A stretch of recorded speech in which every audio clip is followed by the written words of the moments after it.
That's a very interesting question because that's the question I always, face because I represent the electronics industry. But it need not necessarily that inside our warehouses, what we do, everywhere we implement digitization as such. That's not a mandatory requirement. There we do follow, as per my business requirement, what are the warehousing aspects which I can digitize.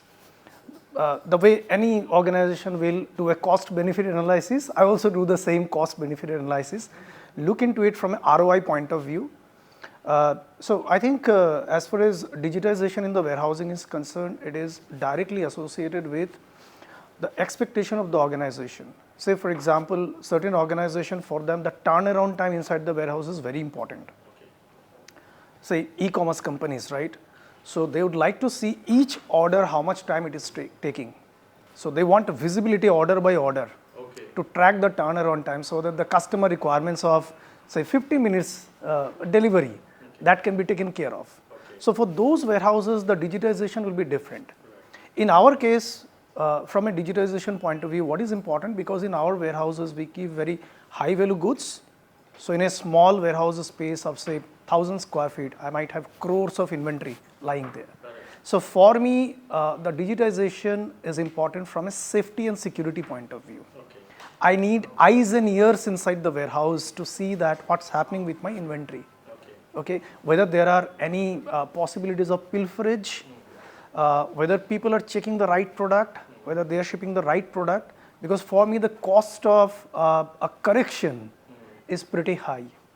So that's the way I look at digitization and technology adoption in the warehouse. So again, in the technology industry, there are you need to look at it from the player perspective. So that means if I am a technology manufacturer versus if I am a technology distributor, the approach to adoption of technology will be different.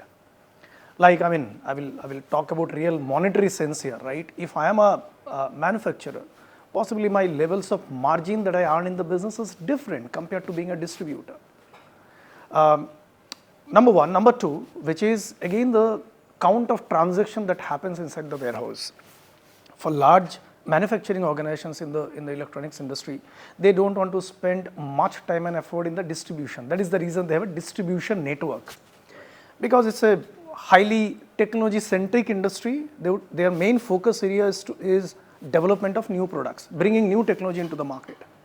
So they don't want to spend time in distribution. So that's the reason they go to distributors like us. So for them again, warehousing may not be that much important.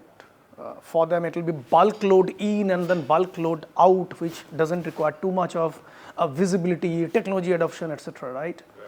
But when it comes to us, we need little bit of better technology adoption compared to them. Even though the ROI doesn't work just like them, our ROI is different. So for us, the visibility is required because we are distributing across the country. And as I said earlier, that a cost of an error is pretty high. So if I'm shipping a laptop and then I ship the wrong laptop, many a times getting it back from the market is a challenge. Instead of a regular FMCG good. People will be writing about it. I wanted this particular product, I received something else, so they will return it back to Amazon. In case of electronic goods, provided the price of the goods, the customer, what type of product they have received, if the price of the goods is higher, then it becomes a major challenge to get the product back from the market. So thereby the cost of return logistics is pretty high in our industry.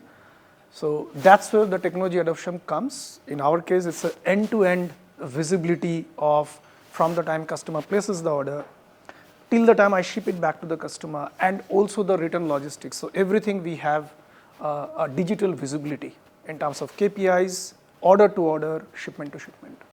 It's a fantastic point. I love to talk on that particular point specific to the electronics industry, because I think in supply chain today, we talk a lot about sustainability, and that sustainability we talk in terms of carbon emissions, carbon footprint, so on and so forth, usage of plastic, boxes, etc. But in the electronic industry has got a different challenge. You can look at our behavior towards electronic goods as consumers, what we do. at home, when we are done with a particular electronic goods, do I think about how this will be scrapped? I mean, what is the process of e-waste management related to that product? We don't. We just throw the product alongside other scraps that are generated from our household, and we don't know where exactly it is going. So because of that, I think government is putting a lot of effort there. There is a lot of awareness that is getting created. In our organization, we have a separate sister concern, so which is called IT asset disposal, ITAD or IT asset disposal. So under that, we actually focus on this particular area. So what our organization provides, we provide a solution which we call as an end-to-end. So from the birth till the death of the electronic goods, we cover it end-to-end. Our responsibility doesn't end only by distributing the goods. We also want to be responsible as a recycler. So obviously this industry requires a lot of licensing, etc. So today what we do for certain of our customers, we actually collect those electronic goods from them, and then we dispose them in a proper manner, the way it has been prescribed in the government notifications, policies, etc. So that's what we do across the country.